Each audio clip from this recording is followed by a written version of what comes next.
जय Hind ladies and gentleman, crack SSB master class a product of आफ्पा के defence news scan में मैं आमिर आपका वेलकम करता हूं। इस एडिशन में हम 16 मई 2020 के डिफेंस न्यूज स्कैन करेंगे।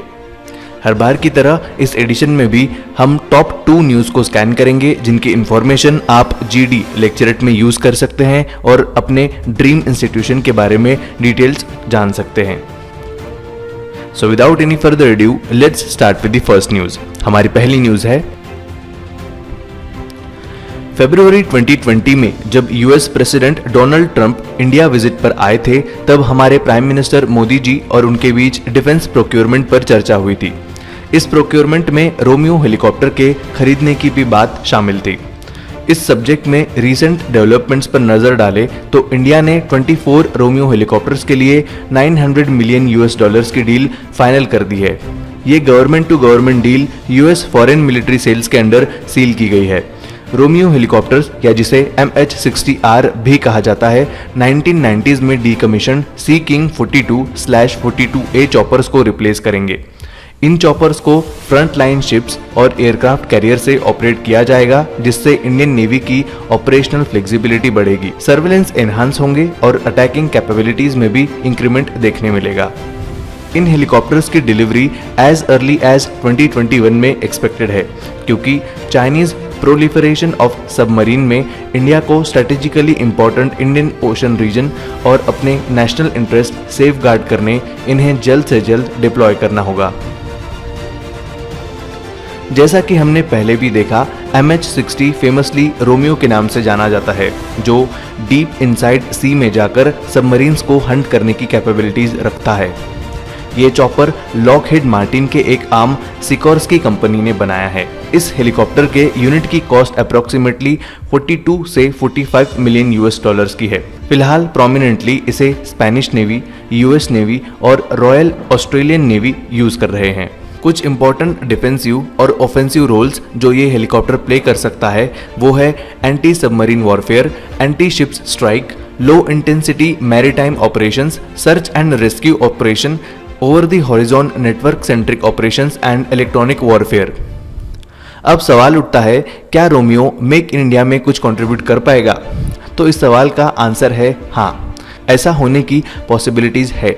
लॉकहीड मार्टिन इंडियन पार्टनर्स के साथ मैन्युफैक्चरिंग के लिए और सर्विसेज के लिए टेक्नोलॉजी ट्रांसफर कर सकता है।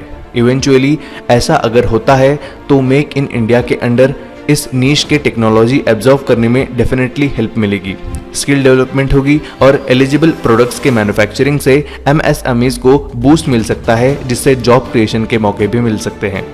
नेवी में शामिल होने के बाद रोमियो इंडियन डिफेंस के लिए फोर्स मल्टीप्लायर का काम करेगा। नेक्स्ट न्यूज पर बढ़ने से पहले मैं आपको आफ्पा टेलीग्राम चैनल से अवेयर कराता हूं।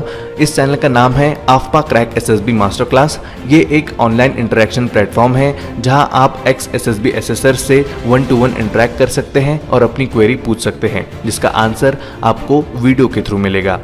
इस चैनल की लिंक मैंने डिस्क्रिप्शन में प्रोवाइड कर दी है, जिस पर क्लिक करके आप इस चैनल का हिस्सा बन सकते हैं। अब चलते हैं नेक्स्ट न्यूज पर।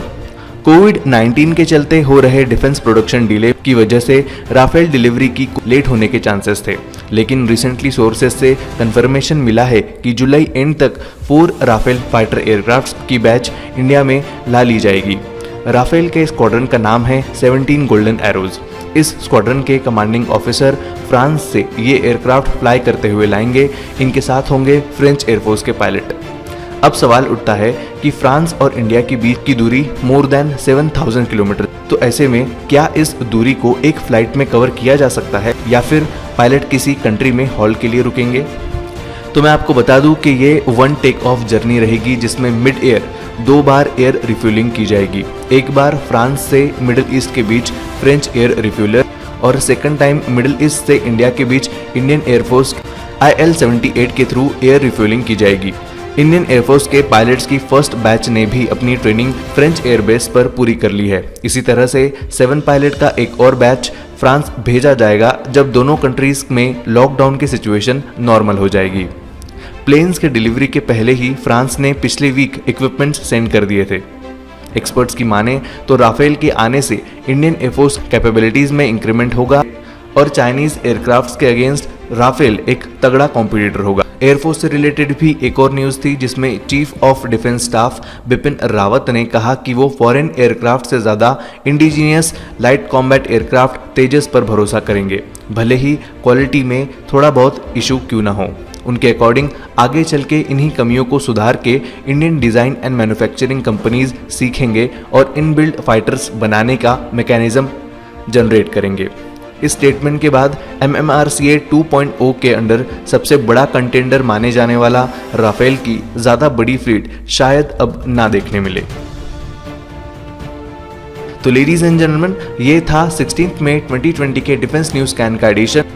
कल फिर मिलेंगे नए एडिशन में, तब तक के लिए स्टे होम, स्टे सेफ। जय हिंद, जय भारत।